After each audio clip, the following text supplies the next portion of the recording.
और आपको बता दें, ईरान और अमेरिका के बीच जारी तनाव अब एक बार फिर से खतरनाक मोड़ पर पहुंचता हुआ दिख रहा है। शांति वार्ता की कोशिशों के बीच ऐसी खबर सामने आई है जिसने मिडिल ईस्ट की सियासत में हलचल बढ़ा दी है। ईरानी एजेंसी फार्स के मुताबिक अमेरिका ने ईरान के प्रस्ताव के जवाब में 5 कड़ी शर्तें रख दी हैं। हालांकि इन शर्तों पर अभी तक कोई आधिकारिक पुष्टि नहीं हुई है, लेकिन माना जा रहा है कि इन मांगों ने दोनों देशों के बीच सुलह की उम्मीदों को बड़ा झटका दिया है। उधर इजरायल भी अब खुलकर एक्टिव मोड में नजर आ रहा है।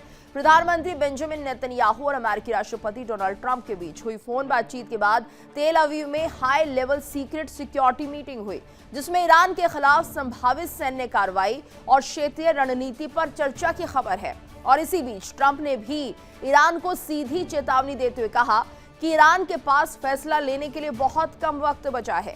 ट्रंप के इस बयान ने तनाव को और ज्यादा बढ़ा दिया है। और वहीं ईरान का आरोप है कि बातचीत में अमेरिका किसी भी तरह की रियायत देने को तैयार नहीं है। और अब सबसे बड़ा सवाल यही है, क्या मिडिल ईस्ट एक और बड़े युद्ध की तरफ बढ़ रहा है? क्या कूटनीति नाकाम हो रही है? और अगर हालात बिगड़े तो उसका असर पूरी दुनिया पर कितना भारी पड़ेगा? तो देखिए, सीज फायर को लेकर बात चल रही थी, लेकिन ऐसे में अब क्या कुछ इनके बीच सुलह होती है, इसको लेकर भी चर्चा हो रही है। तो ऐसे में कई सवाल उठ रहे हैं जिनका जवाब तलाशने की भी हम कोशिश करेंगे। लेकिन आपको बता दें, इस बीच एक बड़ी खबर आ रही है, डोनाल्ड ट्रंप ने ईरान को फिर से धमकी दे दी है। तो सीज फायर के बीच ट्रंप की ईरान को बड़ी धमकी। ईरान के लोगों को मुझसे डरने की जरूरत है, ट्रंप यहां पर धमकी देते हुए ये कह रहे हैं। तो ईरान के लिए समय तेजी से निकल रहा है, जल्द कदम उठाओ वरना कुछ नहीं बचेगा। ट्रंप ये चेतावनी, ये धमकी देते हुए ईरान को डील करना ही होगा, नहीं तो बहुत नुकसान हो सकता है। ट्रंप की ये धमकी ईरान को कि ईरान के लिए समय तेजी से निकल रहा है। डोनाल्ड ट्रंप ने ईरान को एक बार फिर से धमकी दी है। सीज फायर के बीच ट्रंप की ये ईरान को बड़ी धमकी मानी जा रही है। तो ईरान के लोगों को डरने की जरूरत है, ये ट्रंप ने कहा। ईरान के लिए समय तेजी से निकल रहा है और जल्द ही कदम उठाने चाहिए, नहीं तो कुछ नहीं बचेगा। ईरान को डील करना ही होगा, नहीं तो बहुत बड़ा नुकसान हो सकता है। ट्रंप की तरफ से ईरान को ये धमकी दी गई है। वहीं एक और बड़ी खबर आपको बता दें, एआई वीडियो से ट्रंप ने ईरान को धमकी दी है। तो एआई वीडियो के जरिए ट्रंप ने धमकी दी है। एआई वीडियो में ट्रंप ने ईरानी ड्रोन को मार गिराया है। तो एआई से ईरानी ड्रोन पर लेजर बीम से प्रहार होता हुआ दिख रहा है। वहीं सोशल मीडिया पर ट्रंप ने ये वीडियो जारी किया। तस्वीरें देखिए किस तरह से यहाँ पर ईरानी ड्रोन को मार गिराता हुआ दिखाई दे रहा है। ये एआई वीडियो, ट्रंप ऐसा करते हुए नजर आ रहे हैं। एआई से ईरानी ड्रोन पर लेजर बीम से प्रहार किए जा रहे हैं। लेजर बीम है ये, और ऐसे में जब ईरानी ड्रोन यहाँ इस परिधि में घुसता है तो उस वक्त किस तरह से इस पर लेजर बीम से प्रहार किया जाता है, ये एआई के जरिए, इस वीडियो के जरिए दिखाया जा रहा है। सोशल मीडिया पर ट्रंप ने इस वीडियो को जारी किया है। तो देखिए, धमकी भी दी है ईरान को ट्रंप ने, और उसके बाद ये एआई वीडियो जारी कर दिया जिसमें ईरानी ड्रोन पर लेजर बीम से हमला होता हुआ दिख रहा है। और इस वक्त हमारे साथ मेहमानों का खास पैनल भी जुड़ चुका है। हमारे साथ आशीष साई सर जुड़े हुए हैं, साथ ही साथ हमारे साथ रितेंद्र माथुर जी जुड़े हुए हैं, मनोज जी भी हमारे साथ बने हुए हैं। आप सभी का बहुत बहुत स्वागत है इंडिया डेली पर। तो साई सर, जिस तरह से हम ये देख रहे हैं फिलहाल के जो मौजूदा हालात बने हुए हैं, कहीं ना कहीं ऐसा लग रहा है कि बातचीत अगर नहीं होती है तो मामला फंस जाएगा, लेकिन ट्रंप की धमकी क्या कुछ बता रही है, कैसे आकलन करेंगे? ये धमकी अब पुरानी हो चुकी है। इस धमकी के बाद भी पाकिस्तान का कोई रैप तेहरान गया था, और अमेरिका को शायद उस वक्त तक ये होप रहा होगा कि उसके जाने के बाद तेहरान की तरफ से कुछ पॉजिटिव अप्रोच, कुछ नए स्टेप्स, कुछ रिकंडीशंस प्रस्तुत किए जाएंगे, लेकिन वैसा नहीं हुआ। और इसी वजह से अब लेटेस्ट जो तैयारियां चल रही हैं, चाहे वो इजराइल में चाहे अमेरिका में, वो इंडिकेट करती हैं कि मिलिट्री एक्शन भी लिया जा सकता है। काइनेटिक मिलिट्री एक्शन की पॉसिबिलिटीज हैं। नाकाबंदी को भी मैं मिलिट्री एक्शन मान रहा हूं, तो वो तो खैर चल रही है। मुद्दा है कि ईरान का रिस्पांस, अब रिएक्शन का टाइम खत्म हो गया, ईरान का रिस्पांस, और हर बीतते दिन के साथ इस रिस्पांस में वो अर्जेंसी, वो क्रिटिकलिटी नहीं दिख रही है जो एक्सपेक्टेड थी। तो अपेरेंटली जो हमारी पहले की एनालिसिस है कि ईरान, या खास करके बात करें आईआरजीसी, वो जैसा कि सीएनएन की रिपोर्ट में भी है कि वो अभी 3 महीने, 4 महीने, 6 महीने तक इस स्टैंड ऑफ को कंटिन्यू कर सकते हैं। क्योंकि देखें, उनकी जो बची खुची लीडरशिप है, जो इस वक्त वाहिदी एंड डाउन बिलो, खमैनी की अभी भी कोई जानकारी नहीं मिल रही है। हालांकि बीच बीच में उनकी स्टेट मीडिया, उनके प्रेसिडेंट कुछ उटपटांग एकदम झूठे दावे करते रहते हैं, लेकिन अपेरेंटली उनकी बची कुची लीडरशिप को कुछ नहीं मालूम है कि इसके आगे क्या। वो ईरान में अपना फेस सेविंग करना चाहते हैं, किसी भी तरह से वहां की जनता को फिर से अपराइजिंग नहीं करना चाहते। कल की अगर बात करें तो वो ईरानियन स्टेट टीवीज पे अपने सिविलियंस को स्टूडियो में बुलाकर वेपन चलाना सिखा रहे हैं और उसको टेलीकास्ट कर रहे हैं। आप उनकी डेस्परेशन और उनकी सोच का दायरा देखें कि हम आगे की लड़ाई के लिए तैयारी कर रहे हैं, सिविलियंस भी उसमें पार्टी। ये बहुत ही एक कैलिब्रेटेड, बहुत ही वेल प्लान्ड, एक टिपिकल आईआरजीसी का मूवमेंट है, जिसमें वो डेस्परेट हैं कि हमारी सत्ता ना चली जाए, हमारी ताकत। और उनकी लीडरशिप को अभी भी ये तेल रोकने से कोई फर्क नहीं पड़ता। उनके पास पैसे हैं, उनके पास फैसिलिटीज हैं। जो आम जनता है ईरान की, अच्छा इवेंचुअली जो ईरान के अंदर की फोटोग्राफ भी आ रही हैं, तेहरान में लाइफ एज यूजुअल चल रही है, क्योंकि शायद इनके पास अभी भी दो रास्ते खुले होने की वजह से, पाकिस्तान का रास्ता, रशिया का रास्ता खुले होने की वजह से रोजमर्रा की जिंदगी पे ज्यादा असर ब्लॉकेट के बावजूद नहीं पड़ रहा है। ये जो फाइनेंशियल एक ब्लॉकेट कर दिया है तेल नहीं बेचने का यूएस ने, ये किताबों में अच्छा लग रहा है, लेकिन रोजमर्रा की जिंदगी पे इस पे इम्पैक्ट पड़ने में टाइम लगेगा। और आईआरजीसी को इससे कोई मतलब नहीं है, जी इसलिए वो अभी कोई भी रिस्पॉन्स अच्छा नहीं दे रहे। जी बिल्कुल। और इस बीच एक और बड़ी खबर आ रही है, ईरान को ट्रंप की ओर से लगातार धमकी मिल रही है। तो ईरान को ट्रंप की तरफ से धमकियां, ट्रंप ने जारी की है परमाणु हमले की सांकेतिक तस्वीर, ईरानी सैटेलाइट पर हमले की भी चेतावनी दी है, ईरानी फास्ट बोट पर ड्रोन हमले की भी तस्वीर सामने आ रही है। तो ट्रंप ने एआई से बनी कई तस्वीरें जारी की हैं। तो लगातार ट्रंप इस तरह के पोस्ट कर रहे हैं, एआई से बनी हुई तस्वीरें, वीडियो लगातार जारी किए जा रहे हैं। तो ईरान को ट्रंप की ओर से लगातार धमकी मिल रही है। ट्रंप ने परमाणु हमले की सांकेतिक तस्वीर यहां पर जारी कर दी है, ईरानी सैटेलाइट पर हमले की चेतावनी भी दी है, ईरानी फास्ट बोट पर ड्रोन हमले की तस्वीर दिखाई दे रही। तमाम तरह की ये तस्वीरें हैं जो कि एआई से बनाई गई है और दिखाई दी जा रही है। यानी ये मानिए कि यहाँ पर एक तरह से सांकेतिक के तौर पर यहाँ पर डराने की कोशिश है ट्रंप की तरफ से ईरान को।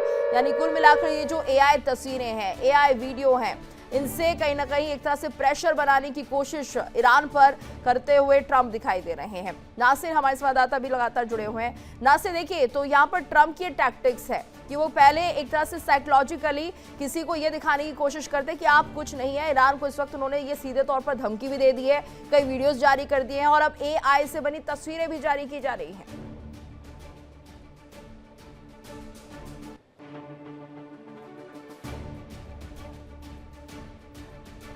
जो है ईरान को बताया जा रहा है कि अगर आपने जो कंडीशंस है उन पे माना नहीं है, पीसफुल टॉक्स के लिए आगे बढ़े नहीं, तो आप पे कुछ भी हो सकता है, कभी भी हो सकता है। और ट्रंप का कोई भरोसा भी नहीं है। जिस तरह से स्टेटमेंट्स हम लगातार देख रहे हैं, ट्रंप किस टाइम क्या कर सकता है इस बात के, ये बात कोई नहीं जानता है। लेकिन लगातार ट्रंप की तरफ से जितने भी जो स्टेटमेंट्स आए, जितनी भी धमकियां आई, वो ईरान ने भी देखी और ईरान ने उसका रिटेलिएट भी किया। और ईरान ने एक तरफ से ये भी कहा कि हम हर एक हमले को, जो हर एक चुनौती का सामना करने के लिए तैयार है। इवन उन्होंने ईरान में ह्यूमन शील्ड का भी जो है वो चीज भी उन्होंने अपनाई। आपको याद होगा कि जब 24 घंटे में कहा था सिविलाइजेशन खत्म हो गया, हम ऐसे पावर टूवर्ड्स इंफ्रास्ट्रक्चर को हमला करेंगे, उसके बाद जो है उन्होंने ह्यूमन शील्ड्स वहां पे बनाया, ह्यूमंस को वहां पे आगे किया। और वही तस्वीरें जो है कल से लगातार देखने को मिल रही है, जब ह्यूमंस को भी आगे किया जा रहा है। कहीं ना कहीं अगर देखा जाएगा, ट्रंप की तरफ से अभी भी जो है ईरान को डील दी जाती है कि आप टेबल पे आइए, जो टर्म्स एंड कंडीशंस है उस पर बात कीजिए। लेकिन ये शायद मुझे लगता है कि आने वाले दिनों में जो है ये कोई नया रुख लेने वाला है। ट्रंप की तरफ से जो स्टेटस आई, जिससे साफ लगता है कि ट्रंप जो है कभी भी हमला कर सकता है, या इसराइल जो है, इसराइल भी बिल्कुल रेडी है। यूएसए की छोड़िए, लेकिन इसराइल जो है एक सिग्नल का वेट कर रहा है। जो ही सिग्नल उनको यूएसए से मिलेगा, बिल्कुल। यानी कुल मिलाकर पूरी तैयारी कर ली गई है अमेरिका की तरफ से, इजराइल की तरफ से, और इजराइल इस बात को कह भी चुका है कि हम तैयार हैं हमले के लिए, और जैसे सिग्नल मिलता है अमेरिका की तरफ से हमले किए जाएंगे। रितेन माथुर सर, आपसे भी हम समझना चाहेंगे, यानी कि हमले की भी तैयारी पूरी तरह से कर ली गई है, लेकिन क्या पहले ईरान को बातचीत के लिए कुछ बताया जाएगा? एआई वीडियो से कोई प्रेशर पड़ता हुआ दिख रहा है आपको? लग रहा है ईरान भी तो पूरी तरह से तैयार है, उसे भी पता है उन्हें क्या करना है। जी बिल्कुल ठीक है। एआई वीडियो खाली डराने के लिए दिया जा रहा है कि एक बार उनको अगर समझ में आता समझ जी, लेकिन ऐसा लग नहीं रहा है सर कि ईरान डरता हुआ दिख रहा है। नहीं, वो डरेगा नहीं, क्योंकि उसने तैयारी 3 चीजें बिल्कुल स्ट्रेट कर दी हैं कि हम स्टेट ऑफ हॉर्मुज़ नहीं खोलेंगे, प्लास्टिक मिसाइल्स का काम जारी रखेंगे, और जो न्यूक्लियर एनरिचमेंट है वो हम बनाते रहेंगे। हमारे पास न्यूक्लियर यूरेनियम की कमी नहीं है, हम डिग करेंगे और निकालेंगे। तो उनके साथ तैयारी पूरी इस तरीके की, वो लगे रहेंगे उस काम पे। इसलिए उन्होंने साफ साफ कर दिया है, हम किसी भी चीज को नहीं मानेंगे। अब जब नहीं मानोगे तो युद्ध कैसे रोकेगा? तो प्रश्न उठता है कि इसके लिए फिर इसराइल की जो योजना थी कि ये ईरान में जो प्रेजेंट एडमिनिस्ट्रेशन है, पॉलिटिकल एडमिनिस्ट्रेशन है, पॉलिटिकल पार्टी जो भी रूल कर रही है, या जो IRGC है, जो भी संगठन है वहाँ पे, इनकी रिजीम को बदल दिया जाए वहाँ पे। और रिजीम कैसे बदली जाएगी? अली खोमेनी साहब का किस्सा हो चुका है, इसी तरीके का कोई कांड होने वाला है जिसके बाद ये चीज सुधर सकती है। इसके अलावा दूसरा कोई रास्ता नहीं है। और ये डे वन से इसराइल इसी प्रैक्टिस पे चलना चाह रहा था, पर बीच में अमेरिका घुस के उसके अंदर थोड़ा टाइम वेस्ट किया अमेरिका ने। इसलिए इतना टाइम ये लगा दुनिया के सामने उनको एक पिक्चराइज किया गया कि हम बहुत ताकतवर लोग हैं। इसमें क्या हुआ कि ये जो चीन ने बहुत सारे आर्म्स दिए हुए थे उनको, वो भी एक्सपोज हुए। उधर रशिया से भी कुछ मिले हुए थे ड्रोन्स, वो भी बाहर निकले। सारा कुछ निकल के बाहर आया तो पता चला कि ये सब चीजें इनके पास रखी हुई थी और ये इसको यूज किया जाए। तो उनको इन्होंने डिस्ट्रॉय करके खत्म तो किया है, बहुत हद तक खत्म किया है। ये भी एक स्ट्रेटजी थी वॉर की, जो डोनाल्ड ट्रंप ने वो किया। अब नेक्स्ट 72 आवर्स जो वॉर के होंगे, उसमें इसराइल और अमेरिका मिलकर इनको डिस्ट्रॉय करेंगे, अगर ये नहीं मानते हैं तो। वैसे भी स्टेट ऑफ हार्मोज उनके लिए एक वेपन है, अगर वो उसको छोड़ देंगे तो उनकी स्थिति वास्तव में खराब हो जाएगी, कोई सुनेगा नहीं उनकी। लेकिन माथुर सर, ये कब तक तय होगा? देखिए, क्योंकि तमाम तरह के बयान तो आ रहे हैं, उधर ईरान भी अपने लोगों के साथ वीडियो जारी कर रहा है, तो क्या माना जाए, ये कब तय होगा कि ईरान डर नहीं रहा है या ईरान डर चुका है, या कब तक ट्रंप धमकी देते रहेंगे? कोई तो समय आएगा जब एक फैसला लिया जाएगा, या तो जंग की शुरुआत हो या फिर बातचीत की। देखिए, ऐसा है कि ईरान के सामने स्थिति ऐसी कि वहाँ जो रिजीम बैठी हुई है वो लड़ना चाहती है। उनको लड़ने के अलावा दूसरा कुछ रास्ता भी उनके पास भी नहीं है, विकल्प नहीं है उनके पास। वो लड़ना चाहेंगे, लड़ेंगे ही लड़ेंगे। तो इसलिए उनसे उम्मीद करना कि वो कोई अच्छी स्थिति बनाएंगे, ये हमारी सिर्फ ख्वाब है और कुछ नहीं है। वो लड़ेंगे। तो अमेरिका के सही समय का इंतजार कर रहा है, अपनी तैयारी कर रहा है। बिल्कुल बिल्कुल। इसराइल इसमें जो है महत्वपूर्ण भूमिका निभा सकता है। वहाँ के रिजीम के अंदर कुछ लोगों को चेंजेस करे, हटाए, कुछ अंदर कोई कॉन्फ्लिक्ट खड़े करे, कुछ कर सकता है, तो वो कुछ चेंज हो सकता है। तो आने वाले 72 आवर्स जो हैं, हम लोग को सबको देखना चाहिए कि कैसे दिखते हैं, अमेरिका इसमें क्या एक्शन लेता है। अमेरिका इसके अंदर ये ठीक है, अमेरिका पास बहुत ज्यादा वेपन्स लेके और सारे वहाँ वॉरशिप्स लेके खड़ा हुआ है वहाँ पे, तो वो पावरफुल पोजीशन में है। और अभी जो कल डोनाल्ड ट्रंप का जो स्टेटमेंट आया वो ऐसा है कि हम आने वाले 3 से 5 साल तक अमरीका बॉर्डर पे खड़े हो सकते हैं, ईरान के सामने खड़े हो सकते हैं। तो मतलब वो लड़ने की बड़ी लंबी तैयारी से बैठे हैं, इसलिए इसको हल्के में नहीं लो। दूसरा, उनकी जो अभी चीनी यात्रा है जो विफल हुई है, जिसके कारण वो चाहते थे कि चाइना उनके ऊपर दबाव डाले, ये आर्म्स कमजोर करे। मतलब मैं उधर बिल्कुल, यानी कि ट्रम्प ने कोशिश की कि देखिए, अगर चीन प्रेशर करता है तो उनका जो काम है थोड़ा आसान हो जाएगा, लेकिन चीन से शायद उतनी सहूलियत और उतना आश्वासन नहीं मिला, जिसके चलते उन्होंने अपनी रणनीति बदल दी है, यही माना जाए। हमारे साथ मनोज जी भी जुड़े हैं। मनोज जी, ये बताइए कि देखिए, अगर फिलहाल इस तरह के जो काम लगातार सामने आ रहे हैं, AI वीडियो के जरिए पोस्ट किया जा रहा है जिसमें कि ट्रंप ये दिखा रहे हैं कि ईरान पर हमले हो रहे हैं, कई बार धमका चुके हैं ट्रंप, लेकिन ईरान पर उस तरह का असर नहीं पड़ रहा है जितना होना चाहिए। जिस तरह से रिपीटेड वे में जो है ट्रम्प का जो है धमकाने का जो आ रहा है, जब से युद्ध शुरू हुआ है तब से ही हम लोग देख रहे हैं कि किसी न किसी रूप में अमेरिकन राष्ट्रपति जो है डोनाल्ड ट्रम्प वो धमकाते रहते हैं। लेकिन जब वार्ता के लिए वो शुरू भी करते हैं, जिस तरह से पाकिस्तान के गृह मंत्री को वहाँ पे ईरान में भेजा था एक प्रपोजल को लेकर के, और लेकिन कुछ कंक्रीट प्रपोजल में वो नहीं डालते हैं। उसका एक रिपीटेड वो डिमांड रहता है कि आपको जो है न्यूक्लियर बम नहीं बनाना है, इनरेस्ड यूरेनियम को जो है हैंड ओवर करना है। तो कुछ चेंजेस आते रहने से एक सभी किसी को भी जो है वो आशा हो सकता है कि हाँ कुछ डेवलपमेंट पॉजिटिव वे में हो जाएगा। लेकिन एक हठधर्मी हम कह सकते हैं कि अमेरिका का, कि वो रिपीटेड वे में एक ही डिमांड करते आ रहा है और कोई वो सिर्फ डिफरेंट माध्यम से वो धमका रहा है, कोई कंक्रीट प्रपोजल नहीं आ रहा है। वहीं ईरान के पास भी एक लिमिटेड ऑप्शन ही रहता है, क्योंकि इस वार में हम लोग देख रहे हैं कि ईरान जो है ऑफेंसिव ज़्यादा नहीं हुआ है, सिर्फ वो रिट्रेट किया है, सिर्फ डिफेंसिव वे में ही काम कर रहा है। जिस तरह से हम लोगों ने देखा कि डिप्लोमेटिक वो रास्ता जो है वो इफेक्टिवली ईरान यूज़ कर रहा है, ताकि किसी न किसी रूप से जो है अमेरिका का जो एक साख है उस पर बट्टा लगे और एक सहानुभूति जो है ईरान को मिले। ये जो है ईरान का जो है जब से युद्ध शुरू हुआ है तब से ये स्ट्रेटजी रहा है, और संभव जो है ईरान सक्सेस भी रहा है। जिस तरह से हम लोगों ने देखा, रशिया हो, ईरान हो, और जो कंट्रीज हैं वो सहानुभूति जो है ईरान के प्रति रख रहे हैं। वहीं जो है अगर इसराइल की अगर बात करें तो नेतन्याहू का ये अप्रोच शुरू से ही रहा है। जिस तरह से हम लोगों ने देखा कि लेबनान और इसराइल के साथ जो है सीज फायर के बावजूद भी हम लोग ने देखा कि वहाँ पे बमबारी अभी चली रहा है। फिर से जो है 45 डेज का सीज फायर हुआ, लेकिन फिर जो है वो बमबारी लेबनान में चल ही रहा है। तो और हम लोगों ने ये भी एक इंफॉर्मेशन आ रहा है कि यूएई में भी जो एक ड्रोन अटैक हुआ है।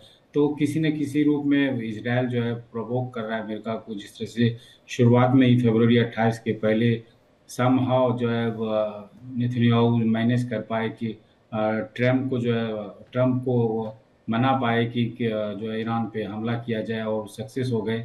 इस बार फिर से जो है सेकेंड राउंड अटैक जो है वह इसराइल जो है सोच रहा है कि फिर जो है ईरान पे अटैक हो, ताकि जो इकोनॉमिक जो और इसका फाइनेंशियल कंडीशन और ख़राब हो जाए, ताकि टेबल पे आ जाए। एक चीज़ और हम लोग जो देख रहे हैं कि ईरान का जो ऑयल है, जहाँ से जी। वो ऑयल निकालते हैं, वहाँ से रिसेशन हो रहा है, वहाँ से तो ऑयल निकल रहा है, क्योंकि जहाँ से ऑयल बिल्कुल, निकलता क्योंकि है। इस जगह ऑयल स्टोरेज पर एक तरह से जिस तरह से सैचुरेशन आ गया है, तो अब सवाल यही उठता है कि इस तेल का क्या होगा। इसके लिए कोई ना कोई हल निकालना ही होगा, लेकिन ईरान का जो थिंक टैंक है वो काम करता हुआ दिखाई नहीं दे रहा है। देखिए, एक बड़ी खबर आ रही है, अपने दर्शकों को बता देते हैं। ये जो धमकियां मिल रही हैं ट्रंप की तरफ से, उसका जवाब ईरान ने क्या दिया है। ईरान का जवाब है ट्रंप की धमकी पर, और अमेरिका का इंतजार कर रहे हैं। ईरान ने बोल दिया हम उनका इंतजार कर रहे हैं। ईरान की तरफ से काउंटर किया गया है ट्रंप की धमकी पर। ईरान का जवाब सामने आ चुका है, जिसमें उन्होंने कहा कि हम उनका इंतजार कर रहे हैं, अमेरिका का इंतजार हम लोग कर रहे हैं। तो यहाँ पर देखिए, जिस तरह से पूरा माहौल बनता हुआ दिखाई दे रहा है। ना सिर्फ ये माना जाए कि ये ईरान का जवाब है, ईरान भी अपने मन में सोचकर बैठा है कि अब लड़ने के लिए हम तैयार हैं, चाहे कुछ भी हो जाए। देखिए गीतू, ईरान पहले से ही लड़ने के लिए तैयार था। ईरान की तरफ से सीज फायर ना अनाउंस किया गया, ना ही वो पीछे हटने का उन्होंने नाम लिया। ईरान पहले से ही तैयार था, लेकिन उसके बाद जो सीज फायर में उनको टाइम मिला, उसमें वो ज्यादा मजबूत बन के सामने आए। उसके बाद अगर आप पहले जो पहला 1.0 वॉर था, उसमें अगर स्टेटमेंट्स वो देखेंगे और जो सीज फायर के बाद स्टेटमेंट्स ईरान की तरफ से, उसमें आसमान जमीन का अंतर। यानी कि जो सीज फायर के बाद ये स्टेटमेंट्स उनके सामने आई, वो ज्यादा भड़काऊ हुई है और ज्यादा वो उसमें कॉन्फिडेंट दिख रहे हैं। कहीं ना कहीं उसमें अगर देखा जाएगा, उसमें लोग भी उनके साथ शामिल थे। उससे पहले भी हमने लोगों की रातों में वहां पे रैलीज देखी, लेकिन जिस तरह से लोगों ने उन इंफ्रास्ट्रक्चर को, उन फोर्सेस को जो है ह्यूमन शील्ड के अंदर रखा, जब यूएसए की तरफ से कहा गया था कि पूरी सिविलाइजेशन 24 घंटे खत्म होगी, उसके बाद आईआरजीसी को भी सपोर्ट मिला। लोग वहां पे कह रहे हैं कि आप कीजिए क्या करना है, हम आपके साथ। यानी कि आईआरजीसी या वहां की गवर्नमेंट जो ईरान की है, वो बिल्कुल लोगों के साथ है और लोग उनके साथ है। और आज भी अगर देखा जाएगा, ऐसे स्टेटमेंट्स आज पहली बार ईरान की तरफ से देखने को नहीं मिले। इससे पहले भी जब यूएसए की तरफ से और ऐसा दिखाने की कोशिश हो भी रही है कि ईरान के लोग उनके साथ है, जबकि हालात कुछ अलग भी हो सकते हैं, क्योंकि ना तो वहां पर इंटरनेट काम कर रहा है, ना सही तस्वीरें आ रही हैं। जो आईआरजीसी चाहता है वो तस्वीरें सामने आ रही है। इसलिए एक तरह से एक नैरेटिव सेट करने की कोशिश भी यहाँ पर ईरान करता हुआ दिख रहा है। शायद सर, क्या वाकई ऐसा ईरान में हो रहा है? क्योंकि वहां के लोग तो पहले ही जो गवर्नमेंट थी उसको लेकर, खामनेई की जो सरकार थी उसको लेकर विरोध करते हुए सड़कों पर नजर आए थे कि यहाँ पर कुछ हो नहीं रहा, विकास हो नहीं रहा है देश में, और ऐसे में मुझे नहीं लगता कि सपोर्ट करेंगे जिस तरह के हालात बने हुए हैं। गीतू, इनहेरेंटली ईरान में एक इतना डीप फेल्ट हेट्रेड है यूएस और इजराइल के लिए कि ये पॉसिबल है कि एक्चुअल वॉर में वो रीयूनाइट हो जाए एज अ नेशन। ठीक है, 10-15% लोग जो ईरानियन खमैनी सत्ता से या उनकी सोच से अपसेट थे, आपस में लड़ लेंगे। But when it comes to a war with America और इजराइल, इनके रक्त चरित्र में है कि ये इतना डीप हेट्रेड है, आज से नहीं दशकों पुराना, कि अगर अमेरिका के साथ ईरान की लड़ाई होगी तो वो अपने सारे गिले शिकवे, आपसी रंजिश, आपसी बंटवारा छोड़ के वो यूनाइट हो सकते हैं। ये इनके डीएनए में है ईरान के। तो ये बहुत सरप्राइजिंग नहीं लगता है कि सेकंड राउंड। लेकिन सर, हल क्या निकलेगा फिर? क्या लोग यहाँ पर ये भी नहीं समझ रहे हैं कि उनके देश के साथ क्या हो रहा है, क्या कुछ भविष्य होगा? इन सब बातों को लेकर किसी तरह का थिंक टैंक यहाँ पर नहीं है क्या? नहीं है। वहां पे इनकी वो कंदराओं वाली मानसिकता है ये वैसे ही रहते हैं। इन्होंने अंडरग्राउंड जिस तरह के डेवलपमेंट्स कर रखे हैं अपने मिलिट्री इंस्टॉलेशंस के लिए, स्टोरेज के लिए, प्रोडक्शन के लिए, वो दिखाता है। आप यहाँ चले जाएं, सीरिया चले जाएं, जी। ये एकदम अलग किस्म की मानसिकता के लोग हैं जो कि वेस्टर्न कंट्रीज नहीं अप्रिशिएट कर पाती हैं, and they are ready to live like that. West में थोड़ा सा एक बैरल का दाम बढ़ जाता है तो वो लोग प्रोडक्शन कितना अपराइजिंग करते हैं जी। और यहाँ पे इनका सब कुछ रुका पड़ा है, बट ये यूनाइटेड दिख रहे हैं, कम से कम दिखाया जा रहा है। और अब इसके बाद दे आर एक्चुअली वेटिंग कि यूएस फोर्सेस अगर इन्वेड करती हैं तो इनको मैन टू मैन कॉम्बैट या फेस टू फेस जो लड़ाइयां होती हैं उनमें शायद ज्यादा शांति मिलेगी। देखिए इंडिया डेली 24/7 अब आपके स्मार्ट टीवी पर। इंडिया डेली मौजूद है सभी डिजिटल प्लेटफॉर्म पर लाइव और लगातार। इंडिया डेली 24/7 हर दिन राष्ट्र को समर्पित।